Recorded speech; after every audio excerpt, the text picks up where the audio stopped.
Hello everyone, welcome back. Today I'm going to show you how to turn off your active status on Instagram using your iPhone. Let's dive in. Firstly, open the Instagram app on your iPhone. Then you tap your profile icon in the bottom right corner. Tap the three horizontal lines in the top right corner. Then select Settings and Privacy. Scroll down and tap Messages and Story Replies.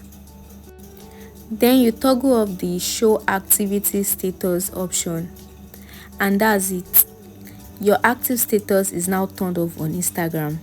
Thank you for watching. If you found this helpful, please like and subscribe for more quick tips. See you next time. Bye.